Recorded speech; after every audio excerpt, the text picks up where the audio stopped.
Welcome back to the podcast, episode 2, American Angst. In today's podcast, we're going to talk about Antifa and we're going to talk about the Nobel Peace Prize. Let's get it.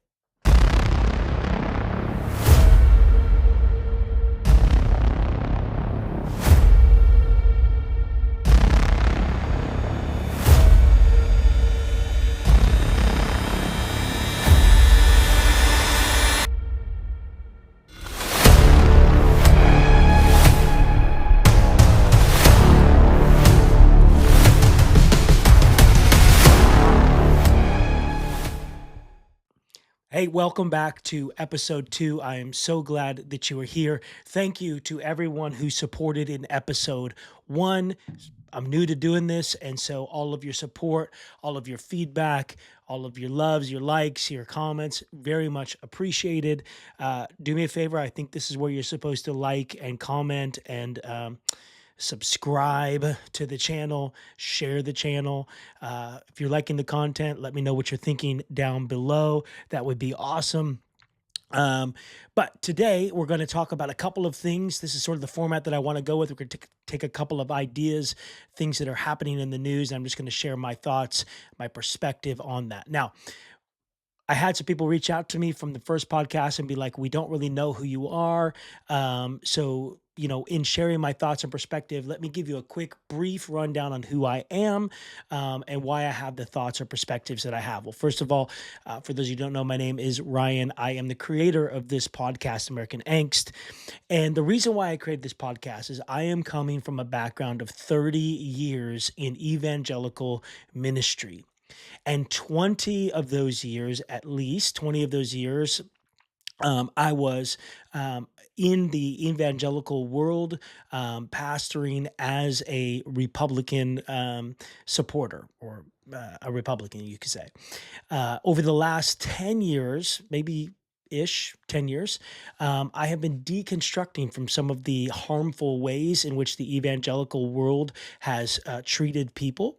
And I have left the GOP party altogether, partly because what I saw happening really in the beginning of the Obama years was that the GOP, who claimed to be a party of ethics and moral values and family values, really abandoned all of those things for the sake of proximity to power.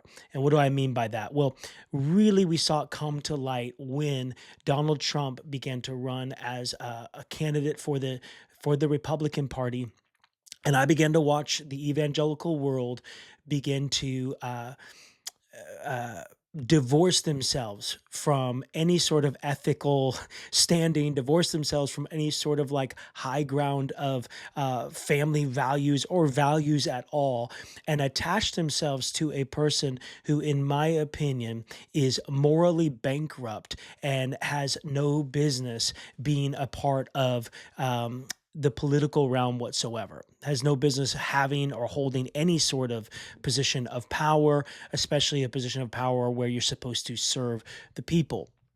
And so, as I saw that begin to happen and saw the evangelical church begin to attach themselves to it, I needed to remove myself from that movement. And so I would consider myself a follower of Jesus, one who's doing my best to try to love all people and do my best to lead in a way that represents like an ethic of love of God, love of neighbor, love of even enemies. And so once evangelicalism sold itself out for this access to power and sacrificed their integrity and sacrificed any bit of at least what I perceive to be their integrity, we'll put it that way, sacrificed those things for the sake of proximity to power, I walked away and have since been exploring how this idea of language and faith and fear are weaponized in today's culture. So my whole goal with this podcast is to, from a perspective of having been in the evangelical church, having studied Christian nationalism and the rise of Christian nationalism over the last decade and a half to 2 decades. It's really become in the forefront since Donald Trump has come onto the scene. really sort of studying how that's happening, how the evangelical church is involved in that, and sort of what is going on in our democracy with that sort of perspective. So that is what this show is about. That's the perspective that I bring to the show. So thank you for tuning in. Now, today's topic. So let's talk about our first topic today, and that is Antifa. Antifa has become the new quote unquote woke for the right. Um, it has been sort of recast in this from this idea of being this decentralized resistance, and the right is trying to now recast this into this political pejorative, this sort of catch-all phrase or word that is used to stigmatize any sort of dissent, any sort of resistance, and to frame the people who are opposing them as extremists, as terrorists, even, as we will see here. So now, just recently, you may have known this, but Donald Trump and his cabinet, the people who are advising him, put together an executive order where they declared that Antifa is now, quote unquote, a terrorist organization. Now, this is difficult to consider because even Donald Trump's own previous FBI director, Christopher Wray, had made a declaration in 2020 that Antifa is an ideology. It's not an organization. And that's a true statement. Antifa is an ideology. It is not an organization. There is no headquarters. There is no president of Antifa, if you will. There are no officers who are managing the membership of Antifa. Antifa is simply an ideology. Antifa is a combination of two words, shortened form, anti-fascist. It is a movement of people who are opposed to fascism. But the right is using this word now as sort of this catch-all. If you remember, a few years ago, they were really up in arms about CRT, critical race theory, and they turned this terminology into this boogeyman that everybody was afraid of critical race theory or CRT. Now, they couldn't define it. They didn't understand how it was being used, what was the way in which critical race theory was studied and how it was being applied to current political realms, and how laws are being established, or how laws need to be rewritten, or how laws were established, those kind of things. They didn't consider any of that kind of stuff. It just got turned into a boogeyman. And so everything became this, anytime you tried to talk about race relations, anytime you tried to talk about Black Lives Matter, it became this idea of critical race theory. Ooh, you're participating in critical race theory, and that's bad. Well, then we got after critical race theory, of course, Black Lives Matter was a part of that, and that was a concern like, ooh, BLM, we can't be a part of that. That's bad. That's a boogeyman. Even though the statement, Black Lives Matter, is a biblical statement, it is a true statement, there's nothing offensive about that statement whatsoever. It became also this sort of boogeyman statement, this catch-all. And then we went from that into this idea of woke. Everything that they didn't like, they began to categorize as woke. Well, now they're doing that with Antifa. Everything that they don't like, they're going to take the people who are resisting them and label them as Antifa. And now that they have labeled Antifa as a terrorist organization, this opens some doors to some very dangerous things that this administration will participate in. And I'm not saying are going to or might, because they already have started to participate in this very way. Why does it matter? Well, if the U.S. currently, or up to this point, the U.S.'s law has only allowed foreign terrorist groups. So the designation was only for foreign terrorist groups, or FTOs. Foreign terrorist organizations. That was the designation that was there. It was not for any sort of domestic movement, and certainly not for a domestic movement of dissent, of resistance, a domestic movement of exercising First Amendment or constitutional rights. But here we are. using this broad sort of terrorism terminology or language against citizens is really attempting to try to create this chilling effect on free speech. And they're using this sort of fear label or this sort of nomenclature around Antifa to delegitimize the protests that are taking place, and they're also using it to expand their enforcement of power.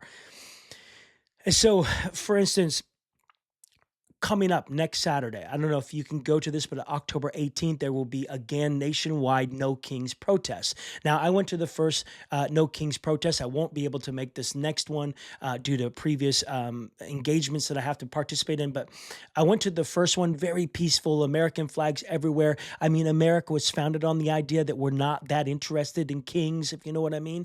And so the No Kings protest is a resistance protest against this administration's way in which it's operating. Its attempt to seize power and control, consolidate power and control in a very like king way. I think, for being honest, Donald Trump wants to be an authoritarian. He thinks he is authoritarian. He thinks he's a strong man, and he wants America to fall in line.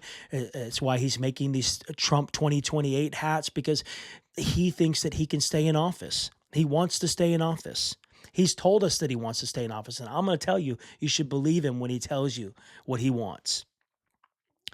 And so this No Kings protest is coming up, and they've sort of started framing this protest as this anti-American idea. And so these protests are going to happen on the 18th, next Saturday, October 18th. It's a real challenge against this idea of Christian nationalism that this administration, alongside them, the likes of the Heritage Foundation and Project 2025 and Turning Point USA and all of these sort of like right wing Christian nationalist groups that have connected themselves to this administration, they're trying to push these Christian nationalist ideas upon us. Ultimately, they want us to have a theocracy where the nation is ruled by quote unquote God, or their version of who God is. And so, in preparation for this, Speaker Mike Johnson himself called this an Antifa style insurrection in the making. Now, this is intentional framing, this is intentional language, because again, Donald Trump signed an executive order labeling Antifa as a terrorist organization. If they can label you as a terrorist just by exercising your First Amendment right in free speech, in resistance, in protest, then they can come in and they can arrest and they can basically expand their power well beyond the bounds of what it should be. Okay, in the simplest terms, they're going to do stuff to people just because they're protesting. They're going to arrest, they're going to escalate, they're going to do everything that they can to try to chill the resistance of the American people. And so Speaker Mike Johnson said this, and I quote, this was on Fox News. He said this, a quote, "They have a Hate America rally." That's what he's calling it, a Hate America rally. It's all the pro-Hamas wing, and you know, the Antifa people, he says. They're all coming out. Some of the House Democrats are selling T-shirts. They won't be able to open the government until after that rally because they can't face their rabid base. So he's framing this idea as being hate America or anti-American. He's framing it as it being pro-Hamas. They've even talked about it being like the America's ISIS. They're framing it, Antifa, as being a domestic terrorist group that is going to take to the streets in violent protest, in insurrection-style protests is some of the language that's being used. And if you don't think, they're hoping that this is what they're hoping that their base is going to just not pay attention, not actually do their research. They're hoping that their base, they consider their base to be fairly dumb. And so they're hoping that their base does stay fairly dumb and believes just what they're telling them. So this whole concept of like Antifa in Portland, it's not happening, but they claim it's happening.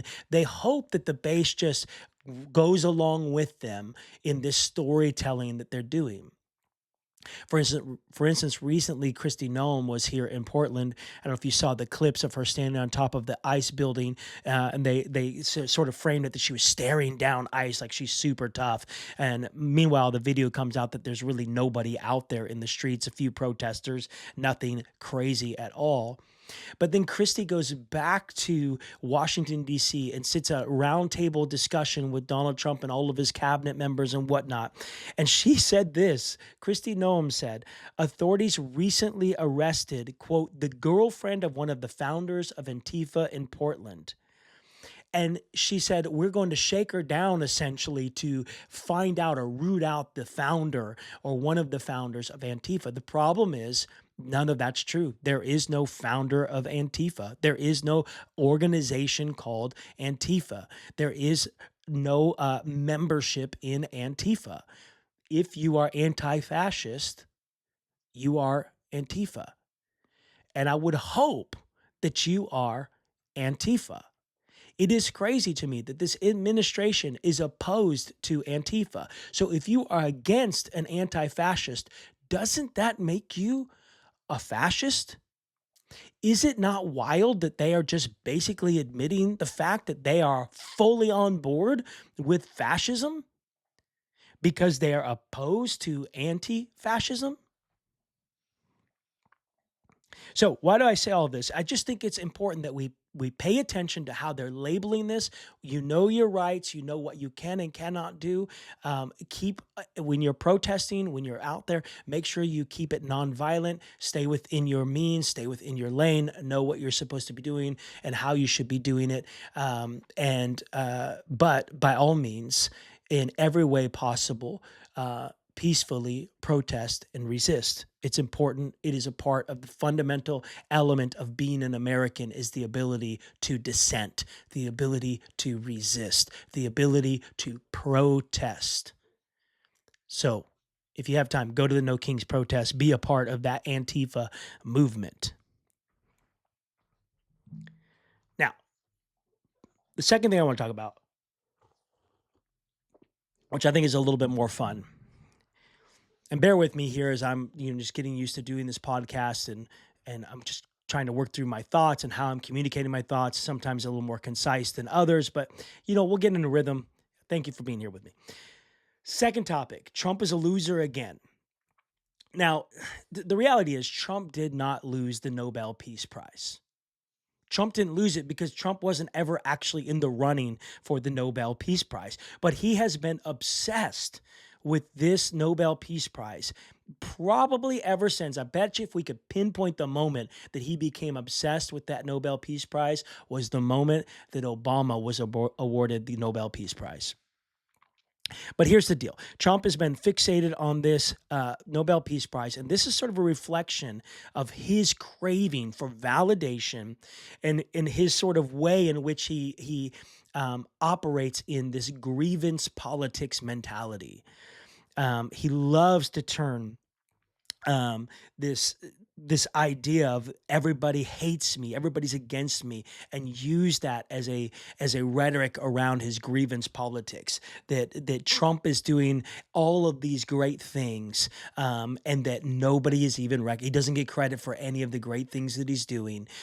He has pretty much saved the world from itself a billion times over.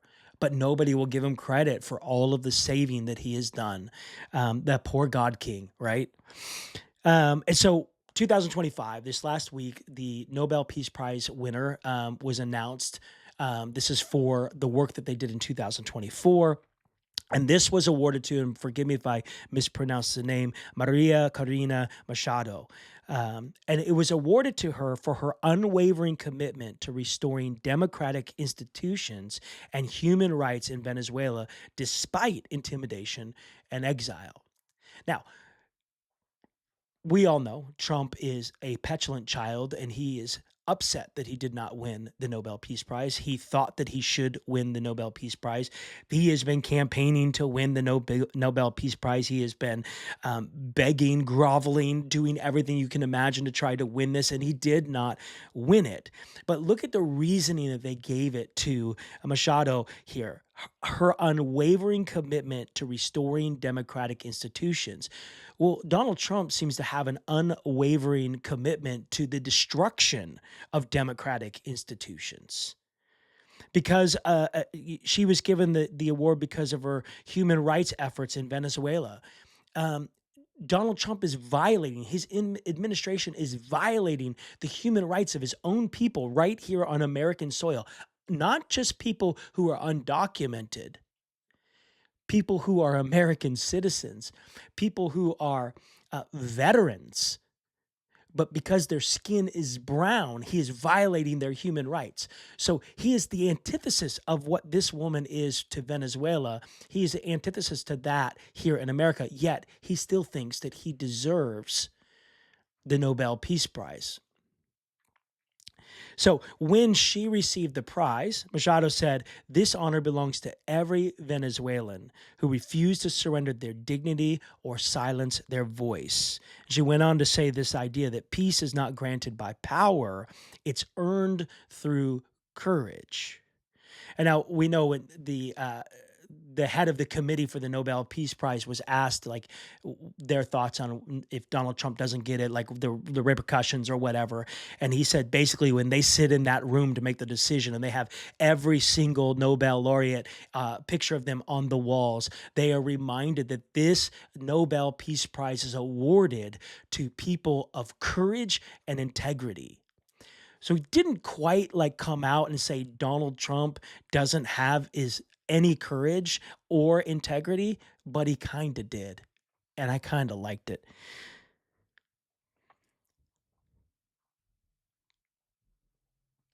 Machado also dedicated the prize to the Venezuelan people.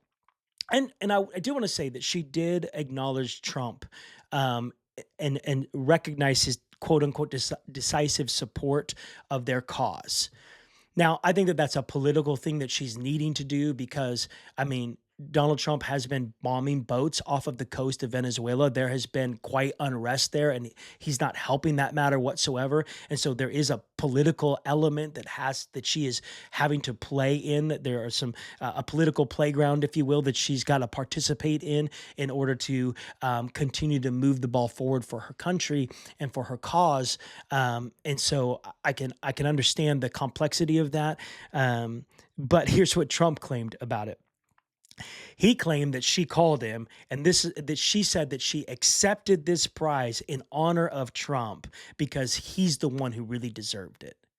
Now, that I don't believe at all. That sounds to me like a child.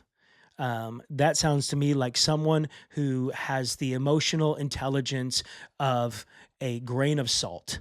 Literally, that didn't happen. Unless I see video or audio of her calling and making that statement, I will not ever believe that statement. And then he goes on to say, and then I didn't say, then give it to me though, because I think she might have. I mean, what are we doing? This is supposed to be the President of the United States of America, the highest office of America, some would say of the free world. And he is so enamored with the Nobel Peace Prize that when he didn't win it, he made up a story to claim that the woman that did said that she received it in his honor because he deserved it, and that he refrained from asking her to give it to him then because she probably would have. That is crazy town, people. That is as smooth brained can get. Now, it's not just Trump who is enamored with this idea. Of course, all the sycophants, all of the bootlickers around Trump, they all got to get in line to try to make sure that Daddy Trump, try to make sure that their God King, that their dear leader knows that they think he should have won the Nobel Peace Prize. It is embarrassing the levels that these Republican lawmakers and leaders go to grovel at the feet of Donald Trump. One person said that they were going to actually put a measure on the floor to strip the Peace Prize from Machado and give it to Donald Trump. It's not an American prize. You can't do that. That's not a thing. And how did you get to that position of power being so dumb? You know what I mean? So the White House came out with a statement that they claimed that the Nobel Committee proved that they have placed politics over peace. Of course, because the grievance against Donald Trump, our dear leader, who claims that he solved 8 wars in 8 months, none of which is true. He can't even name the names of the countries that he's referring to. 8 wars in 8 months is just not a true statement. I think it is super telling that the first thing that that Donald Trump did was that he retruthed President Putin from Russia, the dictator in Russia, the authoritarian in Russia, who said Trump is really doing a lot to resolve such complex crises that have lasted for years and even decades, sort of alluding to the fact that Trump should have won the award, and that because he didn't win the award, the prestige of the award has diminished. And he says he's really doing a lot to resolve such complex crises. Like, what are you talking about, man? And Trump reposts that and says, "Thank you, President Putin." Like, this guy can be so easily manipulated by another despot, another dictator, bloodthirsty, murderous war criminal who says Trump deserved the Peace Prize. And Trump goes, "You bet I did. I did deserve that. And Putin said I deserved it. So I must actually really deserve it."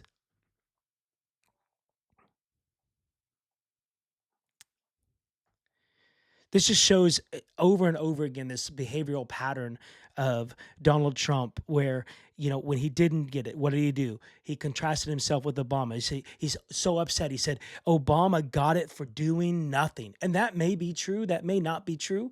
I know Obama got it in the first couple of months of his first term for things that were not a part of his presidency. So you can debate whether Obama deserved it or didn't deserve it. What is crazy to me is that the grievance that Donald Trump has, that Obama is just better than him. He was a better leader, a better president, a better orator, a communicator, better at basketball, better at peace, apparently, better at just about everything. And Donald Trump cannot stand the fact that Obama had something that he can't have, and that's the Nobel Peace Prize. He frames this whole thing that he's been denied as this Peace Prize as this persecution against him and this proof that everybody's biased against him. And what we see here is that it makes it so clear that he is just absolutely flattered by other authoritarians, easily manipulated through praise. Like, he's looking for people to validate him, and the people who are validating him have nothing but nefarious intentions for us and our nation, and he is a useful idiot for them. Stephen Chung from the White House, I might mess up this quote a little bit, but he basically, said the dear leader deserves this, that he's done so much for the nation, that he has been able to move mountains by his own sheer will. And I'm thinking to myself, this guy can barely move a Diet Coke by his own sheer will. This guy can barely move a Big Mac to his mouth by his own sheer will. And you telling me he's moving nations and mountains by his own sheer will? It is embarrassing, the language that they use around Donald Trump for something that is really, in the grand scheme of things, not that important. Only a few presidents in our history have won the Nobel Peace Prize. More have not won it than have won it. And by the way, we got a lot of stuff going on right now in our country that maybe we should be focused on besides your grievance politics, your grievance of not receiving the Nobel Peace Prize, and Obama having received it. I don't know if you know, but Donald Trump, we have a government shutdown going on that is caused by you and your party. We need to open the government. People are being hurt. People are not getting their checks. People are not being able to put food on their table because of you and your policies, because of the Republican Party. This is more important than you winning the Nobel Peace Prize. And by the way, you are not the president of peace. It doesn't matter how hard your propaganda, Fox News, and your Instagram, official White House Instagram, which is insane, by the way, is out there labeling you as the peace president. You are not the peace president. You are literally terrorizing your own citizens within your own borders, let alone, as I mentioned earlier, bombing Venezuela, unilaterally bombing Venezuelan boats off of the coast, which in and of itself could be a war crime. You are not the president of peace. You are nothing more than a weak, smooth-brained, petulant child, narcissistic child who should be removed as quickly as possible from the presidency. I hope I was clear on that.